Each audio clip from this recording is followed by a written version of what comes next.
अगर आप भी चाहते हैं सोन म्यूजिक का ऑडियो वीडियो सबसे पहले आप तक पहुंचे, तो लाल बटन दबाकर चैनल को सब्सक्राइब करें और हाँ, बेल आइकन दबाना ना भूलें।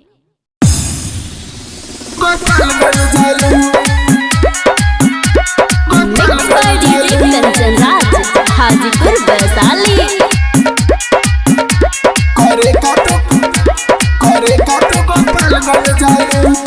देवरिया देवरिया जिला में चोनालू करेगा तू गोपालगंज जालू, करेगा तू गोपालगंज जालू। भटनी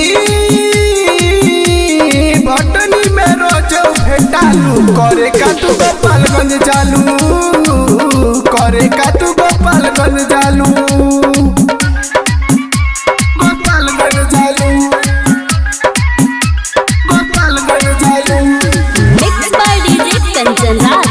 हाजीपुर वैशाली करेगा तू गोपालगंज जालू।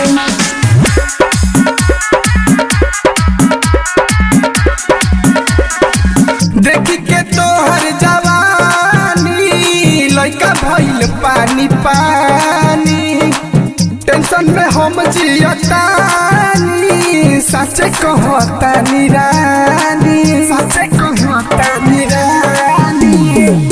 देखी के तोहर जवानी लइका भइल पानी पानी, टेंशन में हम जियतानी, सच्चे कहतानी रानी। हाँ घाटी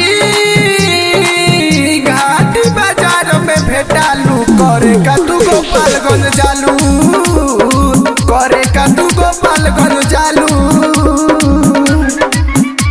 गोपालगंज जालू, गोपालगंज जालू। Mix by DJ Kanchan Raj Hajipur Vaishali करेगा तू गोपालगंज जालू।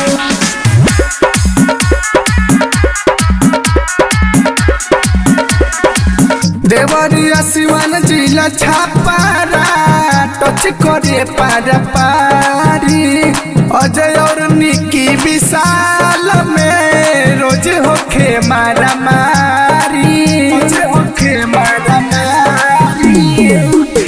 देवरिया सिवान जिला छापारा टच करे पारा पारी, अजय और निकी विशाल में रोज होखे मारा मारी।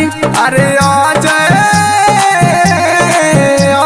विशाल हमें चालू करेगा तू गोपालगंज जालू, करेगा तू गोपालगंज जालू। देवरिया देवरिया जिला में चोनालू करेगा तू गोपालगंज जालू।